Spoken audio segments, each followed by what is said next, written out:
ალბათ უდიდეს ნაწილს, ვინც აი ამ 9 აპრილის მოვლენებში მონაწილეობდა, ჩემი თაობის ადამიანები ან ჩემზე უფროსი თაობის, იმიტომ რომ იმ დღეებში, როდესაც საფრთხე გაჩნდა, უფრო მეტმა ხალხმა დაიწყო მისვლა რუსთაველზე და უკვე უფროსი თაობის ადამიანებიც გამოჩნდნენ. შვილების გამო თუ რაღაცა თვითონ აი ამ მომეტებული საფრთხის განცდის გამო და უფრო შეივსო რუსთაველი შეიძლება ითქვას და მანამდე გაშლილი იყო ეს პროტესტი, იმიტომ რომ ჩვენ მაგალითად უნივერსიტეტის ეზოში კიბეებზე ვისხედით.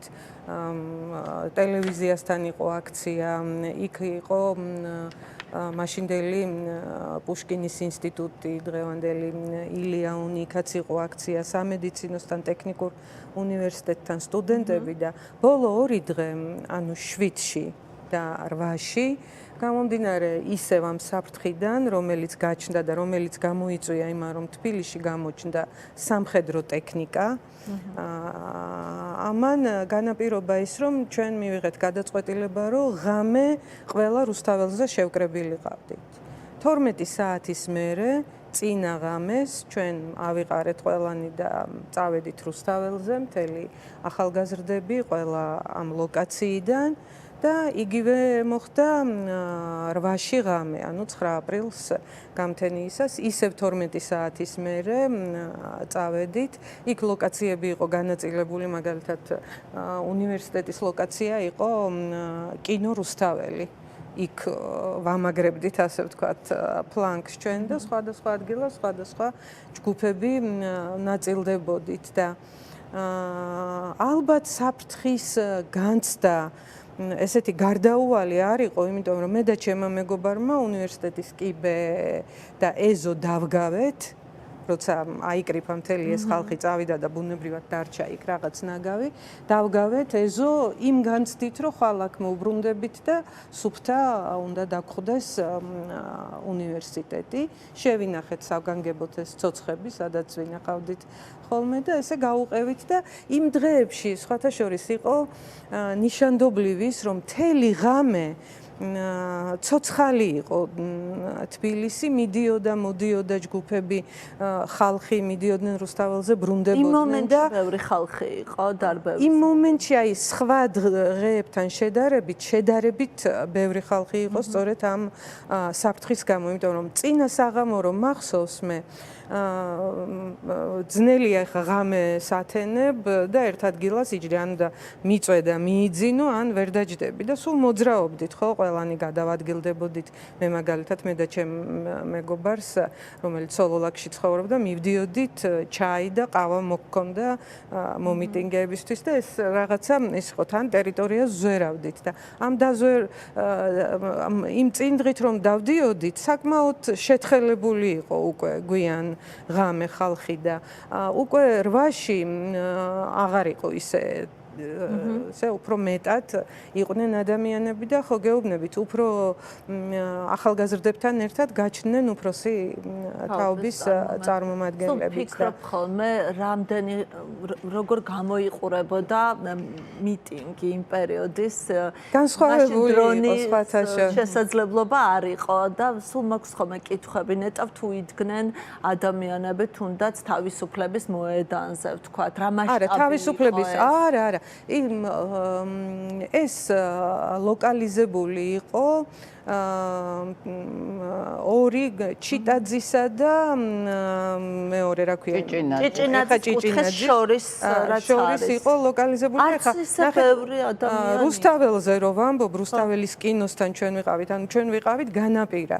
იმ გაგებით, რომ იქედან თუ წამოვიდოდა შეტევა, ჩვენ ვიღებდით ამ დარტყმას. პრინციპში რაც ჩანს კიდევაც ხო, რაც ჩანს ჩანს ესეც ჩანს პრინციპში, რომ თითქოს ესეთი მასშტაბური აქციაც არ იყო იმ დღეს იმ მომენტში, რომ თავისუფლებაზე მდგარიყო, მაგალითად რომ ვინახავს კიდევ ანჩლეთაში მოყოლილი. როგორც ზოგიერთი ქართული ოცნების დეპუტატი არწმუნებს ხალხს, რომ თითქოს ძალიან სამარცხვინოთ, რომ თითქოს ჭყლეტაში მოყვნენ იქ ადამიანები და იმდენი არა, ეს მაშინ საბჭოთა პროპაგანდა ამას აკეთებდა. და იყო ესეთი მომენტი, აი რა კი გვინდა რომ წარმოვიდგინოთ როგორი იყო ეს ბუნებრივია ყველა პროტესტს ახლდა ეს თან რომ მაგალითად რაღაცა ხელისუფლება გაზეთებით, ტელევიზიით ცდილობდა რომ რაღაცნაირი მოწოდებები ყოფილიყო, გამოდიოდნენ ადამიანები, მოგვიწოდებდნენ რაღაც ისა იყო კრიტიკაც, რომ მაგალითად რაც ყოველთვის ხდება, რომ ახალგაზრდები აყოლილები არიან, ვიღაცებს ტვინი აურიეს, უცხო ქვეყნის კი აგენტებმა მაშინ არაფორმალები დისიდენტები გვირევდნენ ტვინს, ესე ითვლებოდა, მოტყუებულები ვიყავით, შეცდომაში შეყვანილები ვიყავით და ეს პროპაგანდა რაღაცა იცვლება ტერმინოლოგიურად, თორე შინაარსით აბსოლუტურად იგივე არის და მათ შორის ბევრი ჩვენთვის პატივსაცემი ადამიანის გამოდიოდა ტელევიზიით და მოგვიწოდებდა, იმიტომ რომ როცა მართლა საფრთხის განცდა გაჩნდა, ამ საფრთხემ გააჩინა ის რომ ახალგაზრდები დაშლისკენ მოგიწოდებდა. დავიცვათ სიფრთხილისკენ, უფრო მეტად აი სიფრთხილისკენ, მაგრამ ამ სიფრთხილის მიღმა იგულისხმებოდა ის რომ არ არის საჭირო ამდენი ხო სტრულად აღიქმებოდა ამ ტიპის განცხადებები მაშინ? გააჩნია ვისგან, მაგრამ ამას კიდე ხო წინ უძღოდა, პირდაპირ ესე ხო არ დაწყებულა, წინ უძღოდა ალბათ ეხა გაჩნდნენ სხვათა შორის ახალგაზრდა ისტორიკოსები, რომლებიც უფრო ობიექტურად აფასებენ ამ სურათს და ეს კარგია, იმიტომ რომ ჩვენ მაინც სუბიექტურები ვართ ყველანი, ვინც ამ აი ხედავთ საკმაოდ ფართო მასშტაბიან აქციას, ეს წინა დღეები არის სავარაუდოდ 9 აპრილის დასაწყისი. ხო. კი ბატონო. ნუ ღამე იყო თან, ეს იყო შუა ღამე და ცხადია იქ ვერ იქნებოდა კიდე იმ რაოდენობის ხალხი, როგორც დღისით, თუნდაც ახსოვს აპრილის დღეებში. ხო, არა, დღე მეტი იყო ცხადია, ღამის 2 საათამდე სადღაც ესე უფრო იყო ხოლმე ხალხი, მერე იშლებოდა, თუმცა 8-ში უფრო მეტი დარჩა.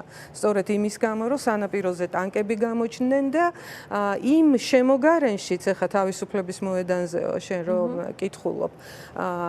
ჩვენ რომ დავდიოდით ამ ღამე ჩაიზე თუ რაღაც სხვა საჭიროებებზე, უკვე ჩვენ ხედავდით ავტობუსებს, სპეცმანქანებს, სადაც ჯარისკაცები იყვნენ ზედა ქუჩებზე, მაშინ ძერჟინსკის და დღევანდელ ინგოროყას ქუჩაზე უკვე იყვნენ განლაგებულები და მერე რომ ვიაზრებდით რა მოხდა, ანუ ყველა მხრივი ალყა მაინც არ მოხდა. მოხდა ზემოდან დაწოლა და ძირითადად რუსთაველის თეატრის მხრიდან წამოსვლა და ქვედა ნაწილი ქუჩებისა, ხო, გაქცევის შესაძლებლობას, წასვლის შესაძლებლობას იძლეოდა და თავისუფლების მოედნისკენაც მეტნაკლებად შეიძლებოდა და ისე მოხდა, ამიტომ ვინც უფრო იყო აი ამ შუაგულში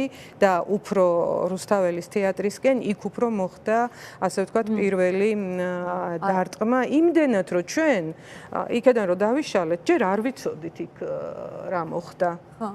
მერე გავიგეთ ეს ყველაფერი.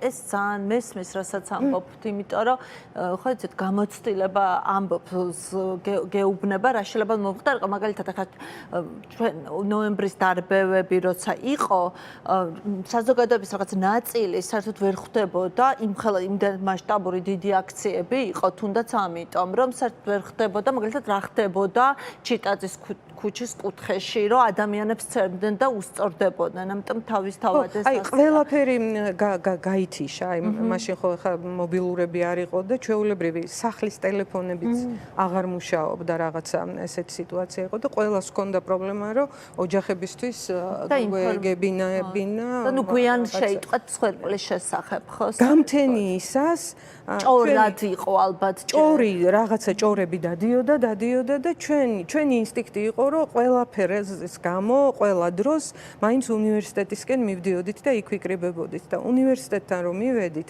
ეს ჩემი დაგვილი, ჩემი და ჩემი მეგობრის დაგვილი ეზო უკვე დაგხვდა ტანკებით სავსე, რუსი ჯარისკაცებით სავსე და ჩვენ უნივერსიტეტთან ახლოს არ გვიშვებდნენ და ვიყავით კეკელიძის კუთხეში შეკრებილები და მე მახსოვს, არ ვიცი, სოლომონ ხუციშვილი ჩემი თაობის ბევრ ადამიანს ახსოვს, ჩვენი მწოვანი მასწავლებელი, რომელიც ტიროდა ახალგაზრდები დახოცეს.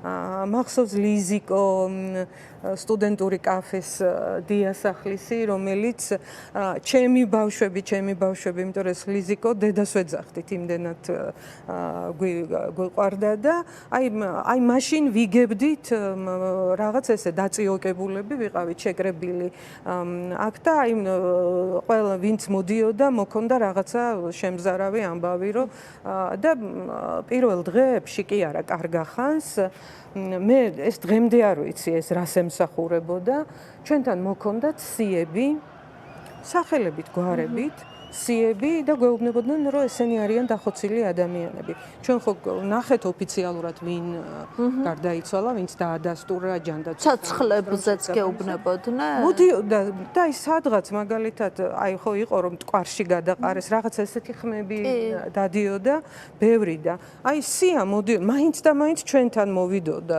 სია ჩემთან მაგალითად ჩამოწერილი მაგალითად 20 ადამიანი და მეუბნებოდა რომ ესენი დაღუპულები არიან და ჩვენ გიჟებივით დავდიოდით მე აი შემდეგი დღეები კომენდანტის საათის პირობებში და ვეძებდით ამ ხალხს და ისეთი უცნაური ამბავი იყო რომ სადაც კი მივაკლევდით და მივიდოდით გვხდებოდა ან პატიმარი ანუ ეს სახელი და გვარი იყო პატიმრის ან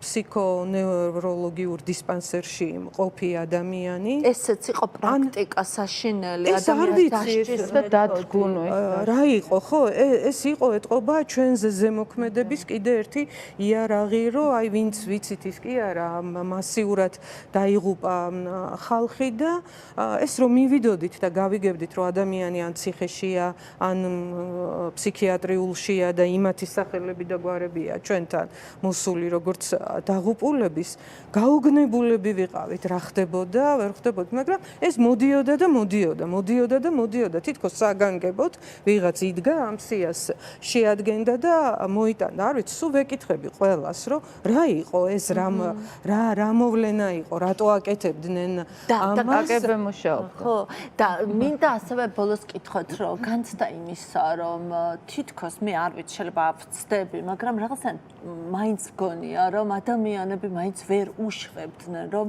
ასე გაწირავდა მათ რეჟიმი. არა, მე გეთანხმები ჩვენ რო ეხა მაშინაც კი როცა გამოჩნდნენ ჯარისკაცები, კი რა თქმა უნდა ის დარბევისთვის მზაობა იყო. ასე დარბევისთვის, მაგრამ ხოცვა ჟლეტვის მოლოდინი ნამდვილად არ ქონდა არავის, იმიტომ რომ როგორც გითხარით, მეორე დღეს ისევ უნივერსიტეტში შესაკრებად ვემზადებოდით, რომ იქ გაგვეგრძელებინა ჩვეულებრივად ეს აქცია, რომელიც დაიწყო რამდენიმე დღის წინ და გრძელდებოდა ეს რამოდენიმე დღე.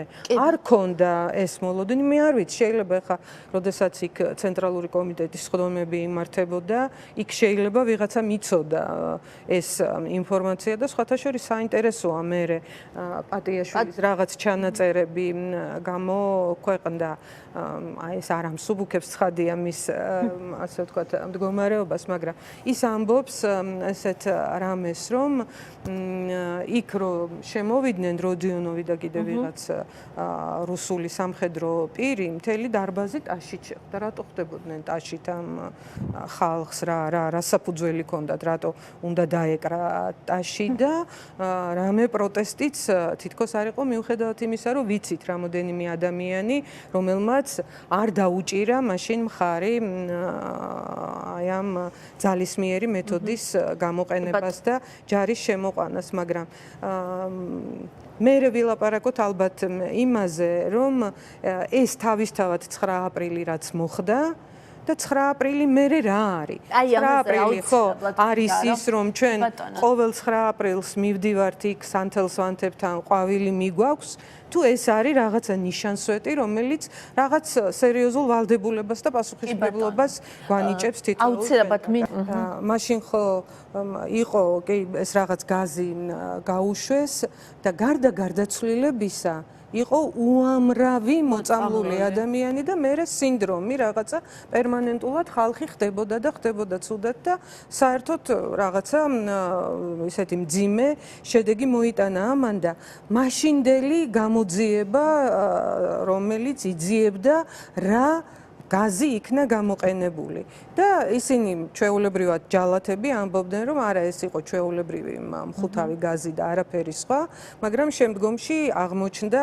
ის რაც აღმოჩნდა და რაოდენ სამწუხაროა რომ დამოუკიდებელი საქართველოს ხელისუფლებაც თურმე შესაძლოა აღმოჩნდეს იმ მდგომარეობაში რომ ამდაგვარი მთლად ის არა ფორმულით, მაგრამ ამდაგვარი ძალიან მძიმე ზემოქმედების გაზი იქნა საკუთარი მოქალაქეების წინააღმდეგ გამოყენებული და ერთ სიტყვით. კი ბატონო. აი მემორიალებთან მისვლა. მე რა თქმა უნდა ისეთი საქართველო მინდა, სადაც ყველა თავისუფლად მივა, სადაც უნდა, როგორც უნდა და მიაგებს პატივს, მაგრამ ისე მძაგს ხოლმე ეს რაღაცა ფარისევლური რიტუალი, რომელიც აი რაღაცნაირად ესე ჩანს. აი მაგალითად იუნკერთან მემორიალთან როცა მივიდა ღარიბაშვილი და უკრაინის ომი ახალი ასე ვთქვათ დაწყებული იყო და საერთოდ არ გესმის იუნკერების თემა, ხო? როდესაც შენ ამბობ მაშინ რომ უკრაინელებმა რაღაცა შეცდომა დაუშვეს და რომ ეს რაღაცა ომი მძიმედ დამთავრდება. რა გინდა შენ იუნკერთან მემორიალთან საერთოდ რატომ მიდიხარ? თუ ეს აბსოლუტურად არ გესმის შენ რა იყო, რა შეეწირენ ის ადამიანები? რა გინდა 9 აპრილის მემორიალთან რატომ მიდიხარ? რითი დაიღუპნა? გეგონება ან ვერ გაიგებდა ადამიანი ავარიაში მოხვდნენ. რატომ მიდიხარ 9 აპრილის მემორიალთან თუ შენთვის საქართველოს დამოუკიდებლობისათვის რუსეთის წინააღმდეგ ბრძოლა არის აბსოლუტურად მიუღებელი. შინდისის მემორიალთან რატომ მიდიხარ? თუ 2008 წლის ან ნებისმიერ სხვა ომში რუსებმა დაგიხოცა შენი ახალგაზრდები და შენ არ გინდა რომ ამას თვალი გაუსწორო და საქართველოს დამოუკიდებლობისათვის იბრძოლო. ამიტომ ჩვენ გასასწორებელი გვაქვს ყველა მიმართულებით კომპასები, ლუსტრაციის კანონი იქნება ეს თუ იქნება ის რომ კონდეს ნამდვილი, სწორი და მართალი დამოკიდებულება. შეუძლებელია ჩვენ ვხედავდეთ ნათია ბაშალეიშვილს, ეკა ბეჟანიშვილს და თამუნა ჭოველიძეს. მაშინ ეს პატარები იყვნენ და მადლობა ღმერთს ცოცხლები არიან, მაგრამ ჩვენ საპატიმროებში გვყავს პატარები, რომლებმაც უკვე განვლეს რაღაცა პერიოდი. აი ამ მადლობა, დიდი მადლობა. კი ბატონო, მადლობა. თემა არ არის მარტივი ორი რამის გამო. ერთი მე რობერტ სტურუა მიყვარს ის ჩვენ გავიცანით სწორედ ეროვნული მოძრაობის პერიოდში მისი ინიციატივით და მეგობრობდით ძალიან აი ეს ჩვენ ეს აქტიური მე დათო ტურაშვილი ჩემი მეგობრები ძალიან მეგობრობდით და უზომოდ გულს მტკენს ყველაფერი რაც რობერტ სტურუას აი თავისი სპექტაკლების დამდგმელს რაღაცნაირად არ ეთანადება, არ ესადაგება და ან რამეს იტყვის, ან რამეს გააკეთებს ისეც, რაც ასე ვთქვათ, რბილად რომ ვთქვათ, აი რაღაც წარსულ მის იმიჯში არ ჯდება და თეონას აბსოლუტურად ვეთანხმები. მე ვამბობ, რომ მიყვარს რობერტ სტურუა, როგორც ადამიანი და რეჟისორი, მიყვარს ის, როდესაც ხელისუფლებას, ძალაუფლებას დასცინის. და ძალიან იშვიათად ხდება ხო და ეხლა მე სულ მქონდა განცდა რომ შეუძლებელია აი რობერტ სტურუა იყოს რობერტ სტურუა და აი როგორ გითხრათ რა ბიძინა ივანიშვილის რაიმე ქმედება მოსწონდეს თუ ის გულწრფელია და სულ მქონდა განცდა რომ სადღაც აი ეს მისი სარკაზმი დაცინვა გამოვიდოდა მე არ ვიცი ეს ახლა მართლა შეგნებულად იყო თუ რაღაც მაგრამ აქტი ასეთი შედგა უდაოდ და თეონას ვეთანხმები მე რომ ადამიანები იქ ძალიან უხერხულ მდგომარეობაში ჩავარდნენ თან უნდა ეკოთ იმიტომ რომ მათი ხელშეწყობით დაიდგა მათი ფინანსური დანახარჯებით და ორგანიზაციული ხელშეწყობით და მართლა ძალიან მძიმე რამე გამოვიდა და მეორე თემა არის ის რომ მე ვეფხისტყაოსანი ძალიან მიყვარს რობიკოსგან განსხვავებით ჩემთვის მართლა ძალიან მნიშვნელოვანი ნაწარმოებია თუმცა არ მგონია რომ ეხა რელიგიური ტექსტების გადაღებაც ხდება და დესაკრალიზება ხდება ზოგადად და ეს არ არის ტრაგედია ან მოგეწონება ან არ მოგეწონება მაგრამ ის რაც თავის დროზე მან თქვა რომ ვეფხისტყაოსანი აბსოლუტურად გაუგებარი უსაგნო ტექსტია და როგორ შეიძლება ეს ამხელა იყოს მე ამის მიმართაც ძალიან დიდი უბრალოდ ძალიან ძვირი დაგვიჭრა მისი გახუმრება მთავრობის წინააღმდეგ ჩვენ რასაც ვამბობთ და რასაც ვაპროტესტებთ ეხლა თქვათ მაგალითად ანდრო ჭიჭინაძე არის გამოკეტილი აბსოლუტურად უსამართლოდ და გაუგებარი ბრალდებით ციხეში რომელიც ასევე უნდა იდგეს სცენაზე და თამაშობდეს ძალიან კარგ სპექტაკლებს ეს არის ტრაგედია სწორედ და ძალიან ძიმე ამბავი და ერთი თეატრი პრაქტიკულად განადგურდა ამ ის თეატრი რომელიც რაღაცნაირად ძალიან მისაღები იყო განსაკუთრებით ახალგაზრდა თაობისთვის და საინტერესო პროდუქციას საინტერესო ხელოვნებას სთავაზობდა და ამიტომ ვისურვოთ სწორედ ეს რომ იყოს ქვეყანა თავისუფალი იყოს ხელოვნება თავისუფალი და ჩვენ შეგვეძლოს ავირჩიოთ ვის რა